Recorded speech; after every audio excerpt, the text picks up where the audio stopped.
ఒకానొకప్పుడు ఒక ఆశ్చర్యకరమైనటువంటి సందర్భం ఒకటి జరిగింది. జయ విజయులని శ్రీవైకుంఠంలో ఆ శ్రీ మహావిష్ణువు యొక్క పార్షదులు వాళ్ళు లోపలికి ఎవ్వరూ వెళ్లకుండా కాపు కాస్తుంటారు.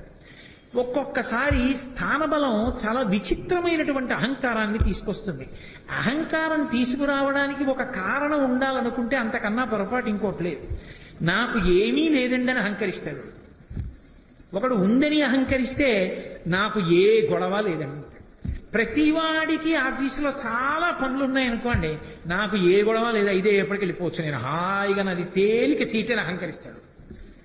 అహంకరించాలన్న కోరిక ఉండాలి, కానీ అహంకరించడానికి ఒక ప్రత్యేకమైన విభూతి ఉండవలసిన అవసరం లేదు. ఏమీ లేదని కూడా అహంకరించవచ్చు. కాబట్టి ఆ అహంకారమే కొంప ముంచేస్తుంది. శ్రీ మహావిష్ణువు యొక్క ఏకాంతవాసాన్ని రక్షించే వాళ్ళం మేమే. మా అనుమతి ఉంటే తప్ప విష్ణు దర్శనం అవ్వదు. మేము అనుమతిస్తే పెడతారు, మేము అనుమతించకపోతే విష్ణు దర్శనం అవ్వదు. ఇది ఎంత దూరం వెళ్ళిందంటే భాగవతంలో ఒకనాడు శ్రీ మహావిష్ణువు లక్ష్మీదేవి ప్రణయ కలహానికి లోనయ్యారు. ఏదో ప్రణయం, వాళ్ళిద్దరూ ఆడుకుంటున్నారు. దాంపత్యం అన్న తర్వాత అందులో చిన్న కోపం రాకపోతే అసలు పండదు. ఎప్పుడూ పరమ ప్రేమతో తాళి కట్టిన దగ్గర నుంచి ఎన్నడూ అసలు ఒకరినొకరు మాట అన్నది అనుకోని దాంపత్యం అనుకోండి, అంతకన్నా అర్ధరహితమైన దాంపత్యం ప్రపంచంలో ఇంకోటి ఉండదు. ఎప్పుడో అప్పుడు దెబ్బలాడుకోవాలి. అంటే కావాలని ముహూర్తాలు పెట్టుకు దెబ్బలాడుకోమని నా ఉద్దేశం కాదు. ఏదో చిన్న మాట పట్టింపు, కొద్దిగా కోపం వస్తుంది, అది భయంకరంగా ఎవరో జోక్యం చేసుకునే అవసరం రాకూడదు. ఆవిడ ముందు మాట్లాడాలని ఈయన, ఆయన మాట్లాడకూడదా అని ఆవిడ, ఇద్దరు ఏదో కాసేపు ఆ బెట్టు చేసి ఆ తర్వాత ఇద్దరు ప్రశాంతంగా సంతోషంగా ఉంటే ఆ ప్రణయ కలహం ఏదో పాకం పలచగా ఉన్నది కొంచెం బాగా తీగ పాకంగా సాగినంత అందాన్ని ఇస్తుంది సంసారానికి. మనసులో అర్థం చేసుకోవడానికి మరింత అవకాశాన్ని ఇస్తుంది. తప్పించది మరీ మూడో మనిషి వచ్చి జోక్యం చేసుకోవలసినంత భయంకర స్థితులను పొందకూడదు దాంపత్యం. లక్ష్మీదేవి ప్రణయ కలహంతో ఒకసారి ఏకాంతమాసం నుంచి బయటికి వచ్చి ఈ పాటికి ఆయన నేను కనపడలేదని బెంగపెట్టుకుని ఉంటారు అని ఆయన బెంగ పెట్టుకోవడం కాదు, ఆయన దగ్గరికి వెళ్ళి చాలాసేపు అయిందని ఈవిడికి బెంగ కలిగేది. అందుకని ఈవిడ లోపలికి వెళ్ళిపోతుంది. నిత్యానపాయని కదా అమ్మవారు. అలా ఉండాలి దాంపత్యం అంటే, అంతే. అలా ఉంటుందా అండి అనకండి. ఆవిడ అలా ఉంది కాబట్టే మనం ఇలా ఉండాలని మనకి తెలిసింది. మన కోసం ఆవిడ అలా ఉంటుంది. అంతేగాని ఆవిడికి పిచ్చిక్కి అలా ఉంటుందని సిద్ధాంతాలు చెప్పకూడదు. కాబట్టి నిత్యానపాయని ఆ తల్లి లోపలికి వెళ్తాం. బయటికి రావడం అంటే నీ ఇష్టం, కానీ లోపలికి వెళ్ళడానికి మా అనుమతి ఉండాలన్నారు వీళ్ళు. నేను ఆయన దగ్గరికి వెళ్ళడానికి మీ అనుమతి ఎందుకంది ఆవిడ. స్వామి విశ్రాంతి తీసుకుంటున్నారేమో, ఇప్పుడు మీరు వెళ్ళి మళ్ళీ గొడవ చేస్తే బాగుండదు, మీరు ఇప్పుడే కోపంగా బయటకు వచ్చారు, మళ్ళీ వెళ్ళి ఆయన శాంతి భంగం చేస్తారు, వీలు లేదన్నారు. ఆవిడే లక్ష్మి. లక్ష్మి అన్న మాటకు అర్థం ఏంటంటే లక్ష్మ, గుర్తు బట్టి లక్ష్మి. అందరికీ టేబుల్ మీద నేమ్ ప్లేట్ ఉంటే ఒక ఆయనకి గది బయట నేమ్ ప్లేట్, బయట లోపలికి పంపించడానికి మనిషి ఉన్నాడు అనుకోండి, ఆయన లక్ష్మి గొప్పది టేబుల్ మీద బోర్డు ఉన్నవాడి లక్ష్మి కన్నా. లక్ష్మ గుర్తు చేత తెలియబడతాడు. ఒక ఆయన కారు దిగితే ఇలా అడ్డంగా ఓ పెద్ద రాగి ప్లేట్ కూడా వేసుకుని ఒక ఆయన కూడా వెంట దిగి వస్తుంటాడు అనుకోండి, ఇంకా పెద్దవాడని గుర్తు. సరే ముందు వెనక కూడా పోలీస్ కార్లు వెళ్ళాయనుకోండి, ఇంకా అంతకన్నా చెప్పడం నాకెందుకు వచ్చిన గొడవ కానీ. కాబట్టి లక్ష్మ, వాటి చేత లక్ష్మి తెలుస్తూ ఉంటుంది, వైభవం తెలుస్తూ ఉంటుంది. వీళ్ళ లక్ష్మ ఏమిటి? ఆవిడ అనుగ్రహమే. శ్రీ మహావిష్ణువు ఉన్నటువంటి ఏకాంతవాసం బయట కాపలా కాయగలిగినటువంటి లక్ష్మి ఆవిడ అనుగ్రహం. అందుకే అమ్మవారికి ఒక పేరుంది, యశస్విని, కీర్తినిచ్చేది అని. ఇంతమంది ఇలా కూర్చుంటే నేను ఒక్కడనే ఇక్కడ కూర్చుని మాట్లాడితే మీరు వింటున్నారంటే నా గొప్ప కాదు. అయ్యో వీడు మాట్లాడితే అంతమంది వినేటట్టు చేసి వీడు చెప్పాడన్న కీర్తిని వీడికి కట్టపెట్టి వీడిని సంతోషింపజేస్తానని అమ్మవారు అనుగ్రహిస్తే ఇక్కడ కూర్చున్నాను. కాబట్టి ఆవిడ యశస్విని. దానివల్ల ఎవరు సంతోషిస్తోందంటే మా అమ్మ సంతోషిస్తోంది నాతో పలికించి. ఇవన్నీ నేనే పలికేస్తున్నాను అనుకుంటే, అయితే నువ్వే పలుకని అందంటే నా బతుకు బయటడిపోతుంది. అది అమ్మవారి యొక్క తత్వం. కీర్తినిచ్చింది ఆవిడ. జయ విజయులుగా ఉండండిరా అంది ఆవిడ. ఉండండిరా అంటే నువ్వే లోపలికి వెళ్ళొద్దన్నారు వాళ్ళు. ఆవిడంది మీ లక్ష్మి తొలగిపోతుంది. మీ లక్ష్మి తొలగిపోతుందంటే ఓ కారణం రావాలిగా. అందుకు వెనకాల వచ్చారు సనకసననాలు. వాళ్ళు ఎప్పుడూ బాలురుగా ఉంటారు. ఎప్పుడూ బాలురుగా ఉంటారంటే బాలురైన వారికి ఒక రక్షణ ఉంటుంది. తమ రక్షణ తాము చూసుకోరు. ఏ ఇబ్బంది వచ్చినా అమ్మానో నాన్నగారండి అనో అరుస్తారంతే. వాళ్ళు ఎప్పుడూ భగవంతుడినే చూస్తారు. మహాజ్ఞానులు వాళ్ళు. అందుకని వాళ్ళు శ్రీ మహావిష్ణు దర్శనానికి వస్తున్నారు. వస్తుంటే మరి లక్ష్మి శాపం ఉంది కదా, పోవాలి వీళ్ళకి పదవి. అందుకని వీళ్ళు వాళ్ళని అడ్డగించారు. వాళ్ళని అడ్డగిస్తే వాళ్ళు అన్నారు, మాకు విష్ణువుకి అరమరికలు లేవు, మేము ఎప్పుడైనా వెళ్ళి దర్శనం చేసుకోగలిగిన వాళ్ళం. ఈ అహంకారం అప్పుడే ఉందని మీరు అనుకుంటున్నారేమో. ఆ అహంకారం అప్పటి నుంచి ఇప్పటి వరకు ఎప్పటి వరకు కూడా ఉంటుంది. త్యాగరాజస్వామి అంతటి వారు వెంకటాచలం వెడితే తెర వేసి ఇప్పుడు కాదు రేపు రా అన్నారు. త్యాగరాజస్వామి ఆయన అక్కడే కూర్చుని తెరదీయగరాదా అని కీర్తన చేశారు. తాళాలు వేసుకుందామని అర్చకుడు అనుకుంటే తలుపులు తెరుచుకుని తెర తీసుకుని వెంకటేశ్వర స్వామి గారు దర్శనమిచ్చారు. బుద్ధి వచ్చి లెంపలు వేసుకుని కాళ్ళ మీద పడ్డాడు. తరిగొండ వెంగమాంబ గారి విషయంలో అదే అయింది. ఎంతో మంది మహాభక్తుల విషయంలో వాళ్ళ దర్శనానికి అడ్డొస్తే వాళ్ళని పక్కకి తీసి పరమేశ్వరుడు దర్శనమిచ్చాడు. ఎన్నో శివాలయాల్లో నందీశ్వరుడు పక్కకి వెళ్ళిపోయాడు. నాకు దర్శనం అవ్వాలి, నా భక్తుడు వచ్చాడు అడ్డుగా ఉన్నావు లే నంది అంటే పక్కకి వెళ్ళిపోయాడు. ఇప్పటికీ ఆ దేవాలయాల్లో నంది పక్కకుండి భగవంతుడి భక్తులు దర్శనం చేసుకునే అవకాశం ఇచ్చాడు. భగవంతుణ్ణి చూడాలని భక్తుల ఆర్తి అనుకుంటుందో, పరమభాగవతోత్తముడైన వాణ్ణి చూడాలని భగవంతుని యొక్క ఆర్తి అలా ఉంటుంది. కాబట్టి ఇప్పుడు మేము లోపలికి వెళ్ళడానికి అనుమతి ఏమిటయా? ఆయన మా కోసం ఎదురు చూస్తాడు, మేము ఆయన కోసం ఎదురు చూస్తాం. మేము స్వేచ్ఛగా వెళ్ళొచ్చు, తప్పు చేస్తున్నారు అడ్డకండి అన్నాడు. వీల్లేదు, మీరు వెళ్ళడానికి వీల్లేదు, మా అనుమతి ఉండవలసిందే అన్నాడు. మీ అనుమతి ఉండవలసిందేనా? మీరు ధూర్తతనంతో ప్రవర్తించారు, మీ యొక్క పరిధిని అతిక్రమించారు, అందుకని ఈ పదవికి మీరు పనికిరారు. మీరు ఈ పదవిని విడిచిపెట్టి భూలోకంలో రాక్షస యోనుల యందు పుట్టండని శపించారు. వీళ్ళు పెద్ద అలజడి చేస్తూ అయ్యో నా పదవులు పోయాయి, మాకు శాపవాక్కు విడిచిపెట్టారు, ఎలా పోతుందని పెద్ద బాధలు పడి కేకలు వేస్తూ వాళ్ళ కాళ్ళ మీద పడ్డారు. శ్రీ మహావిష్ణువు బయటికి వచ్చాడు. స్థితికారుని యందు ఒక ప్రజ్ఞ ఉండాలి. స్థితికారుడు అంటే పరిపాలనాంశ ఉన్నవాడు. విష్ణువు పరిపాలనాంశ. ఒక్కొక్కసారి పని చేయించుకునేటప్పుడు ఇలా చూపించి చేయించాలి, ఒక్కొక్కసారి మీరు తప్ప ఇది ఇంత బాగా ఎవరు చేయరు అందుకు మీకు అప్పచెప్తున్నాను అన్నారు. ఒక్కొక్కసారి మీకు ఇంక్రిమెంట్ రాద్దాం అనుకుంటున్నానండి, మీరు చేసే పని చూసి ఎంత బాగా చేస్తారండి అని ముందు రోజు చెప్పి 3 రోజులు పోయాక పెద్ద పని అప్పచెప్పాలి.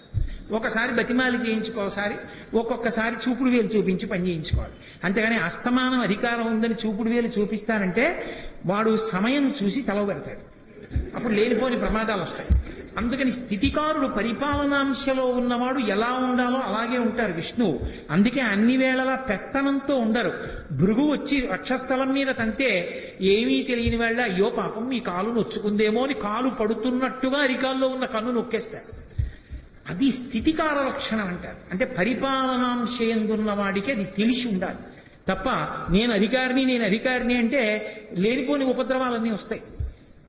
కాబట్టి ఇప్పుడు ఆయన ఏమీ ఎరగని వాళ్ళ బయటకు వచ్చాడు. సర్వజ్ఞుడు, ఆయనకి తెలియదా ఏమైంది ఎందుకు అరుస్తున్నారన్న. జయ విజయులు అన్నారు, అయ్యా మేము ఇలా శాపం ఇచ్చాం, మా ఎందు ఏమైనా దోషం ఉందా అని అడిగారు.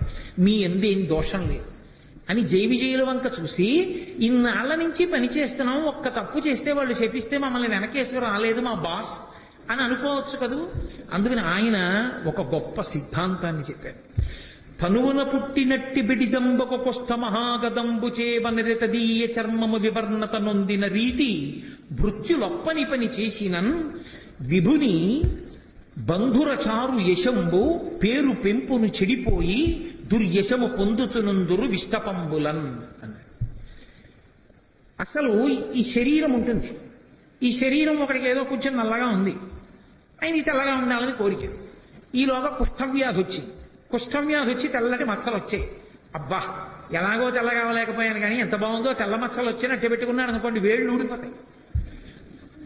తనువున పుట్టినట్టి బెడదంబకు కుష్ఠ మహాగదంబు చేవనరితదీయ చర్మము వివర్ణత నొందిన రీతి, తన శరీరంలోనే పుట్టిన కుష్ఠవ్యాధి తన శరీరంలోనే పుళ్ళు పుట్టి చీవు నెత్తురు కారి పురుగులు వాలేట్టు చేసినట్టు భృత్యులొప్పని పని చేసిన నా భృత్యులే కదా అని తప్పు చేసినా వెనకేసుకు రావడం అలవాటైతే, ప్రభువు యొక్క బంధుర చారు యశంబు పేరు పెంపును చెడిపోయి దుర్యశము పొందుతునందురు విష్టపంబులన్.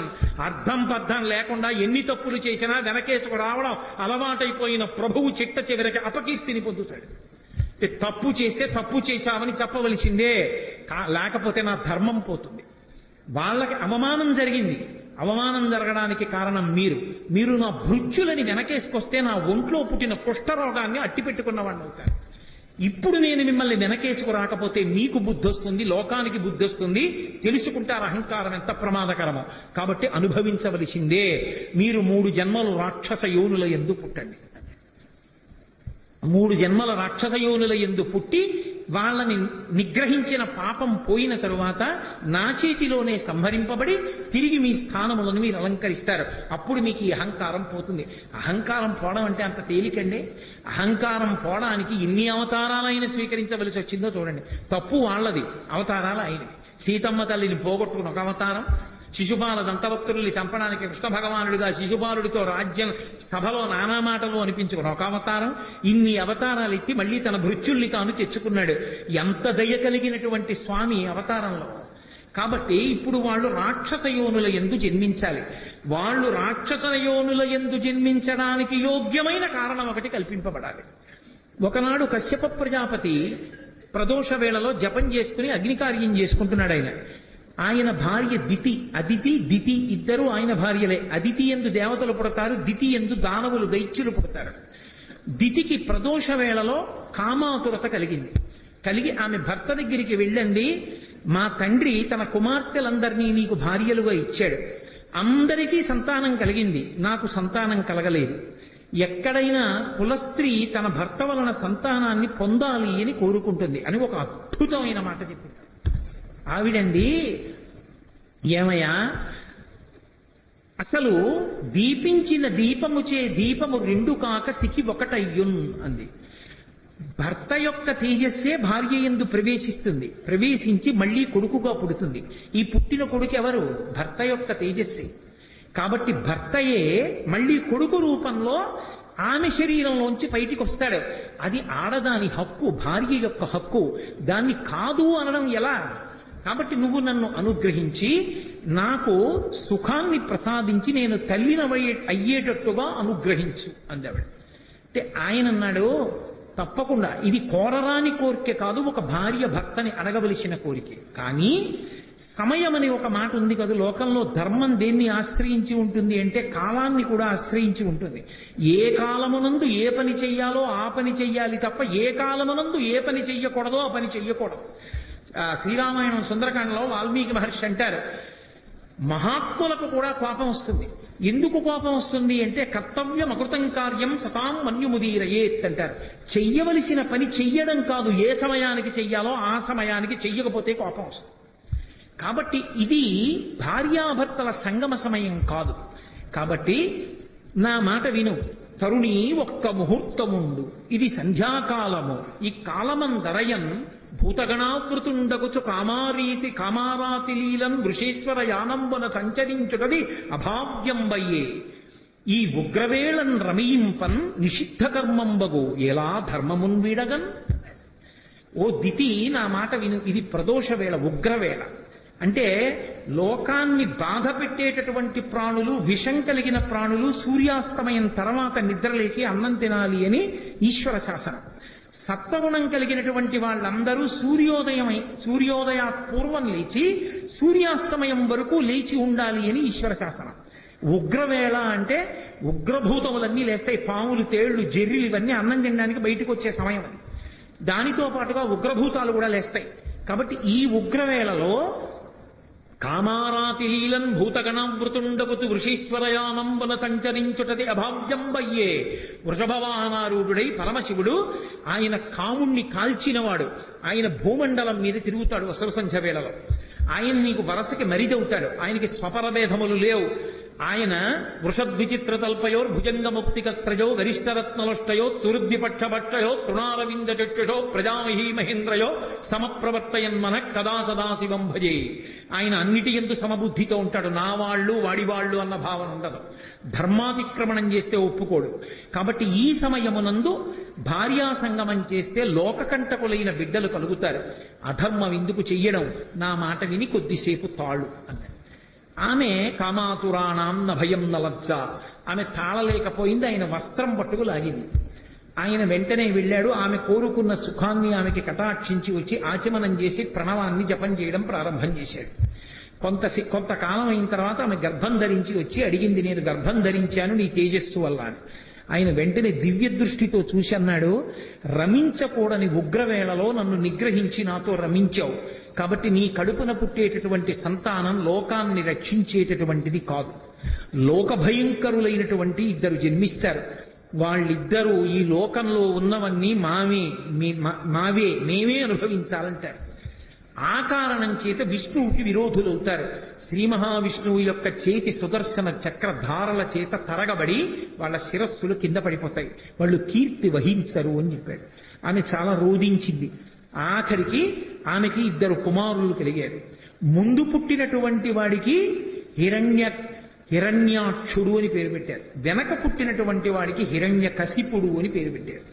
2 కవల పిల్లలు. కవల పిల్లలు పుట్టినప్పుడు మనకి శాస్త్రంలో ఏమిటంటే ముందు ఎవరు పుడతాడో వాళ్ళు చిన్నవాళ్ళు, వెనక ఎవరు పుడతారో వాళ్ళు పెద్దవాళ్ళు. ముందు ఆడపిల్ల పుట్టి వెనక మగపిల్లాడు పుడితే అన్నా చెల్లెళ్ళు అవుతారు తప్ప అక్కా తమ్ముళ్ళు అనకూడదు. ముందు పుట్టిన వాళ్ళు చిన్నవాళ్ళు, వెనక పుట్టిన వాళ్ళు పెద్దవాళ్ళు. కాబట్టి ముందు పుట్టినటువంటి వాడు ముందు పుట్టినటువంటి వాడు హిరణ్యాక్షుడు, వెనక పుట్టినవాడు హిరణ్యకశిపుడు. అందుకని హిరణ్యకశిపుడు పెద్దవాడయ్యాడు, హిరణ్యాక్షుడు చిన్నవాడయ్యాడు. చిన్నవాడైన హిరణ్యాక్షుడంటే హిరణ్యకశిపుడికి అమితమైన ప్రేమ తన తమ్ముడని. ఈ హిరణ్యాక్షుడికి లక్షణం ఉంది. హిరణ్యాక్షుడు అంటే పేరులో తెలియట్లేదండి. అందుకే పేరు పెట్టుకునేటప్పుడు పెద్దవాళ్ళకు అప్పజెప్పి పెట్టాలి తప్ప స్వతంత్రించి పెట్టకూడదు.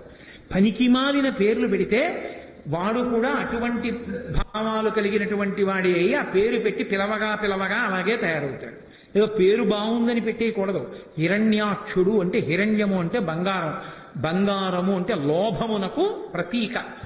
బంగారం ఎక్కడ చెప్పినా రుక్మ అన్న శబ్దం వేస్తారు. అందుకే రుక్మిణీదేవి అన్నదమ్ముల పేర్లన్నీ రుక్మాంగద, రుక్మకేతు, రుక్మబాహు, రుక్మకేశ, రుక్మిణి అన్ని రుక్మ అని పెట్టాడైన. రుక్మ అంటే బంగారం, బంగారం లోభానికి ప్రతీక. వాడు అనుభవించాడు, దాస్తాడు. ఇవన్నీ నావంటుంటాడు, ఇవన్నీ నావే, ఎవరికి ఇవ్వను, ఇంకోటి సుఖపడకూడదు, నేనేం చేస్తాను, నేను అనుభవించాను, దాచేసి ఇవన్నీ నావి, అంతే నా సుఖం.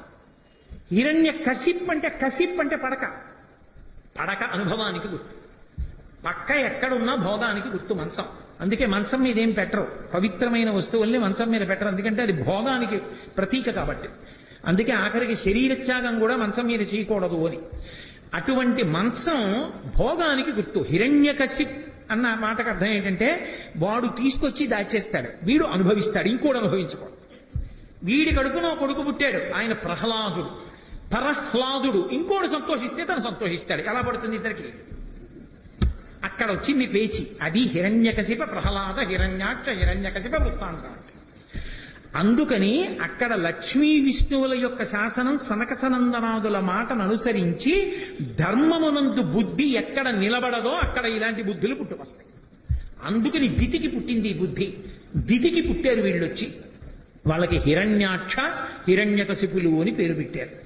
ఈ హిరణ్యాక్షుడు ఒకానొక సమయంలో ఒక ఉపద్రవం జరిగింది ఈ లోకానికి. ఏమిటా ఉపద్రవం అంటే నేను చెప్పానే, కల్పాంతమనందు ప్రళయం వస్తుందని. ఆ కల్పాంత ప్రళయమునందు సముద్ర జలాలన్నీ వచ్చి భూమి మీద పడిపోతే ఈ భూమి అంతా కూడా ఆ నీటిలో అడుగుకు వెళ్ళిపోయి పాతాళలోకం దగ్గరికి చేరిపోతే భూమి లేదు. నిన్న మీతో చెప్పా, శ్రాద్ధదేవుణ్ణి మనువుని చేసి మనువుని పిలిచి బ్రహ్మగారు అన్నారు, నువ్వు భూమిని ధార్మికంగా పరిపాలించు, సంతానాన్ని ఉత్పత్తి చెయ్యి అన్నారు. ఆయన అన్నాడు, భూమి ఉంటే కదా నేను పరిపాలించడానికి ధార్మికంగా, ప్రళయ జలాలలో అది కిందకి వెళ్ళిపోయింది, పాతాళం దగ్గరికి వెళ్ళిపోయింది, దాన్ని ఎవరు పైకి తీస్తారు, తీసుకొచ్చి పైకి ఎత్తితే కదా నేను దాన్ని పరిపాలన చేయడం అన్నాడు. ఆయన అలా అనగానే చతుర్ముఖ బ్రహ్మగారికి తుమ్మొచ్చింది. ఆయన తుమ్మారు. తుమ్మగానే ఆయన ముక్కులోంచి కింద పడ్డాడు ఒక ఆయన. యజ్ఞవరాహమూర్తి అర్ధి అంగుష్టమాత్రదేహంబుతోడ జననమంది వియత్తల స్థాయి ఎగుచు అంతలోనే భూరిగజ ప్రమాణమయ్యే అచటి వారికి అద్భుతముగా అన్నారు. ఆయన ముక్కులోంచి కింద పడ్డవాడు చిన్నవాడు కింద పడ్డాడు. కింద పడి అందరూ చూస్తుండగానే భూమి ఆకాశములు నిండిపోయేటట్టుగా పెరిగిపోయాడు. ఆ పెరిగిపోయినది వరాహావతారం. ఆ వరాహావతారం యజ్ఞవరాహమూర్తిగా వచ్చాడు. యజ్ఞవరాహము అన్న మాటకు అర్థం ఏమిటంటే యజ్ఞమునందు వాడేటటువంటి పదార్థములు ఏ ఉంటాయో, సృక్కు, స్రువము, ఆజ్యపాత్ర, ఇలాంటివన్నీ కూడా ఆయన శరీరమునందు భాగములుగా మారిపోయి, అంటే పరమమంగళ స్వరూపాన్ని పొంది ఇప్పుడు సముద్రం లోపల భూమి ఉండిపోయింది. వీడికి లోభం కదు హిరణ్యాక్షుడికి, ఆ వెళ్ళిపోయిన భూమి నాదే అన్నాడు. అని ఎవరూ అక్కడికి రావడానికి వీల్లేదు, ఇదంతా నాదే అన్నాడు. లోభ బుద్ధి అంటే అంతే. ఎక్కడ ఏం ఉండనివ్వండి. ఎందుకు పనికి వస్తుందండి అని అడిగారు అనుకోండి, ఎక్కడికో వెళ్ళి ఏమిటో 150 ఎకరాలు కొన్నానంటాడు బీడు. ఎందుకు అన్నారనుకోండి, చాలా చిత్రమైనటువంటి ఉంటాయి. అక్కడ ఓ మేడ కడితే ఓ 10 మంది బతుకుతారు. ఈ పాడుపడిన ఇల్లు అమ్మబడదు, ఇది ఫలానా వారికి చెందుననో బోర్డు పెడతాడు.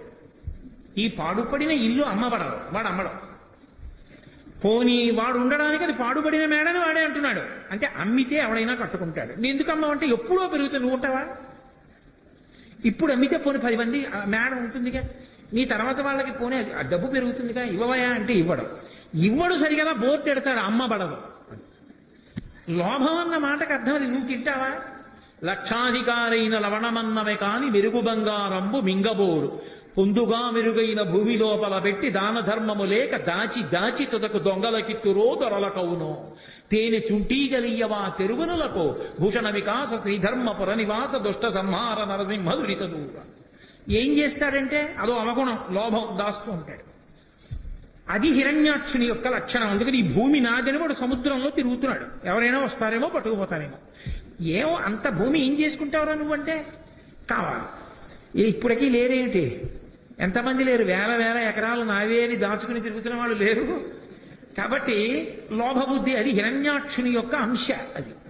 కాబట్టి ఇప్పుడు శ్రీ మహావిష్ణువు యజ్ఞవరాహావతారాన్ని పొందారు. అది ఎంత పెద్ద వరాహం అంటే భూమి ఆకాశములు నిండిపోయి పెద్ద పెద్ద రోమాలతోటి అది సముద్రంలోకి దిగింది. సముద్రంలోకి దిగితే ఓ చమత్కారం జరిగింది.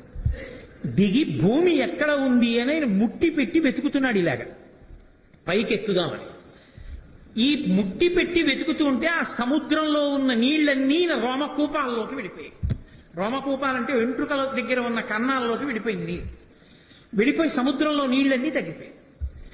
ఆయన ఒక్కసారి వెతికి మళ్ళీ ఇలా పైకి లేచి ఇలా అన్నాడు, చెవుల్లోకి నీళ్లు వెళ్ళాయని. ఆ జూలు నుంచి నీళ్లు పైకి లేచి ఇలా చల్లుకున్నాయి. ఏదో అభిషేకం చేసిన జలాలు పాత్ర పట్టుకుని మామిడి మండ వేసి చల్లుతుంటే మనందరం ఇలా తలలు పెట్టినట్టు బ్రహ్మాది దేవతలు శ్రీ మహావిష్ణువు యొక్క అవతారం ఇది, ఆయన ఒంటికి తగిలిన నీళ్లు మీద పడుతున్నాయని అందరూ వెళ్లి తలను వంచి నమస్కారం చేసి ఆ నీళ్లన్నీ వాళ్ళ మీద పడేటట్టుగా నిల్చున్నారు. ఎక్కడ పడితే అక్కడ ఎలా పడితే అలా స్నానం చేయకూడదు. నది దగ్గరికి వెడితే సంకల్పం చెప్పి స్నానం చేయాలి. సముద్ర స్నానానికి వెళ్ళారనుకోండి, మీరు వెళ్ళి సముద్ర స్నానం చేసేసానండి అంటే ఖాతాలో పాపం వేసి పంపిస్తారు. సముద్ర స్నానం చేస్తే మహాసంకల్పం చెప్తారు. పెళ్లిలో చెప్తారే మహాసంకల్పం, అది చెబితే తప్ప సముద్ర స్నానం చేయకూడదు. ఇప్పటికీ రామేశ్వరం వెళ్ళినా రామేశ్వరంలో సముద్ర స్నానం చేసే ముందు మహాసంకల్పం చెప్పి చెయ్యాలి. నన్ను పొద్దున్న ఆయన అడిగితే చెప్పాను, మహాసంకల్పం చెప్పి చెయ్యండి సుమా రామేశ్వరం వెడితే. మహాసంకల్పం చెప్పని సముద్ర స్నానం చేయకూడదు. నది దగ్గరికి వెడితే సంకల్పం చెప్పి స్నానం చేయాలి. కాబట్టి ఒక్కొక్క చోట ఒక్కొక్క ధర్మం.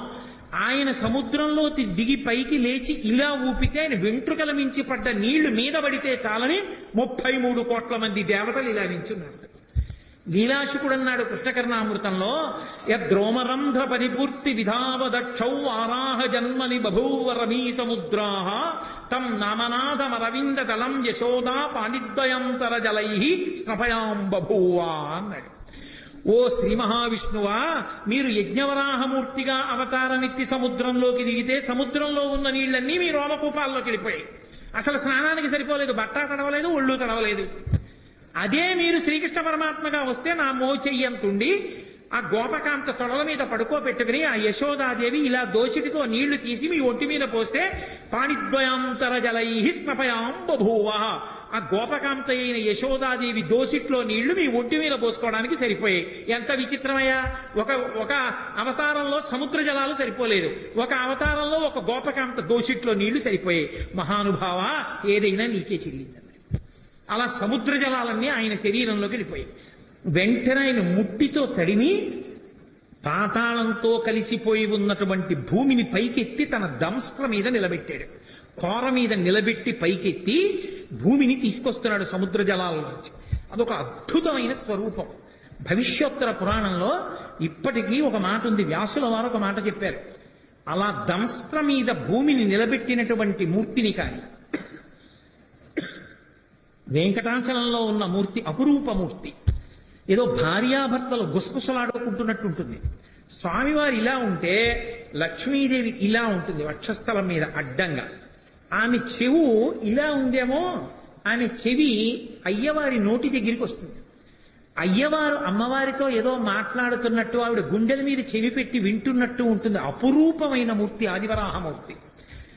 ఆదివరాహమూర్తి మీద ఒక ప్రత్యేకమైన స్తోత్రం ఉంది. ఆ స్తోత్రాన్ని నియమబద్ధంగా చదివినటువంటి వాళ్ళకి లభించనటువంటి కోరిక ఉండదు, అంత శక్తివంతం. అందుకే శంకరాచార్యుల వారంతటి వారు సౌందర్యలహరి చేస్తూ అమ్మవారి మీద శ్లోకం చెప్తూ పరమ విష్ణు భక్తుడు శంకర భగవత్పాదుడు.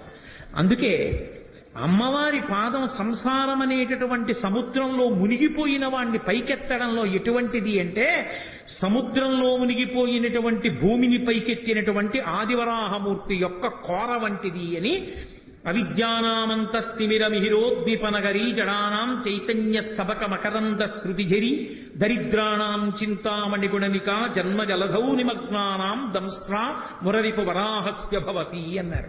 దంస్ట్రా మురరిపు వరాహస్య భవతి. తన కోర మీద భూగోళాన్ని నించోపెట్టి సముద్ర జలాల్లోంచి అడుగులు పైకి వేస్తూ వస్తున్నాడు. వీడు చూశాడు హిరణ్యాక్షుడు.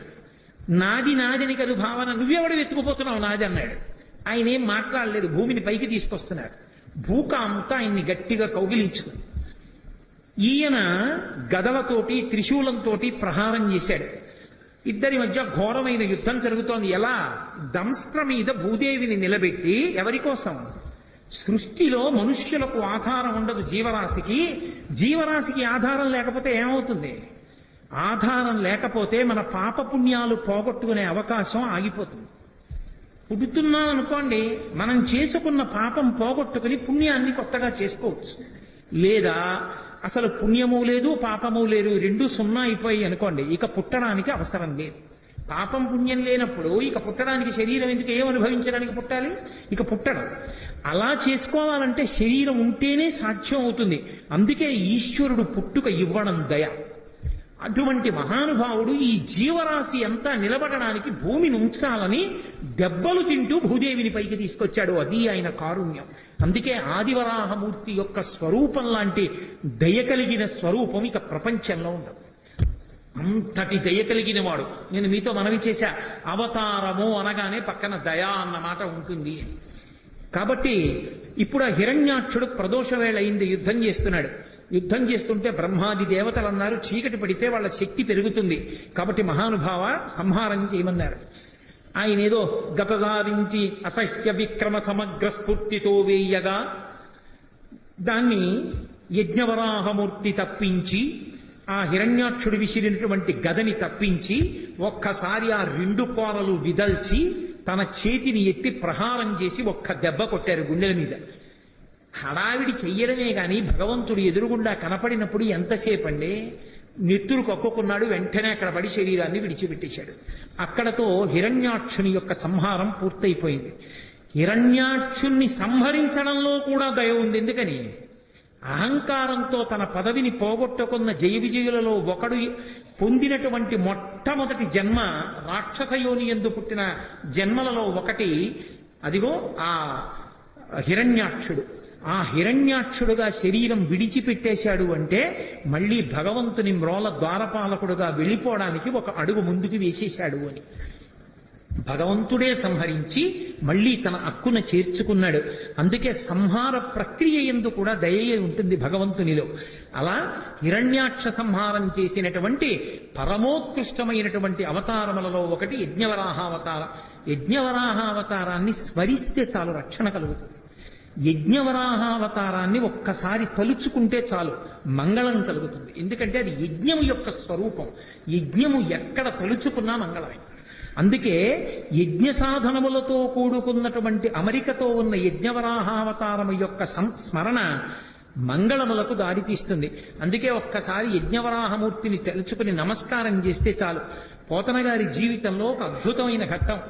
పోతన గారు పర్ణశాలలో కూర్చుని భాగవతాన్ని ఆంధ్రీకరిస్తున్నారు. కర్ణాటకకి చెందిన ప్రభువు పోతన గారు నాకు భాగవతాన్ని అంకితం ఇవ్వనంటున్నారు, అందుకని చెప్పి వెళ్లి బంధించి తీసుకురమ్మని సైన్యాన్ని పంపించాడు. తీరా వాళ్ళు వెళ్లి పోతన గారిని బంధిద్దాం అనుకుంటే పర్ణశాల ముందు ఒక పెద్ద వరాహం ఒకటి పడుకుంది, తెల్లటి పంది.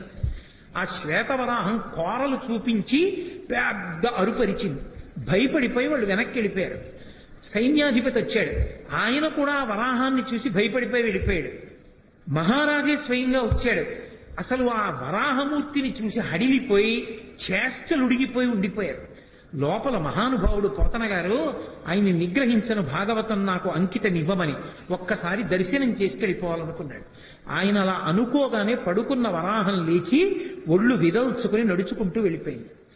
ఈయన లోపలికి వెళ్ళాడు. రాజు తన పరివారంతో వెళ్ళి పోతన గారి దర్శనం చేసుకుని నమస్కరించి, అయ్యా నేను మీ పర్ణశాలలోకి వద్దాం అనుకున్నాను, బయట అంత పెద్ద వరాహం పరుకుని అరుస్తోంది, ఆ అరుపు మీకు వినపడలేదా, మీరు ఎలా ఆంధ్రీకరిస్తున్నారన్నారు.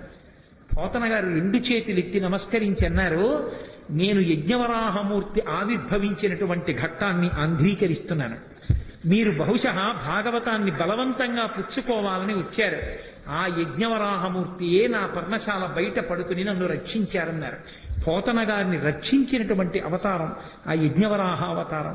అంతటి అద్భుతమైనటువంటి స్వామి, అంతటి అద్భుతమైనటువంటి అవతారమూర్తి.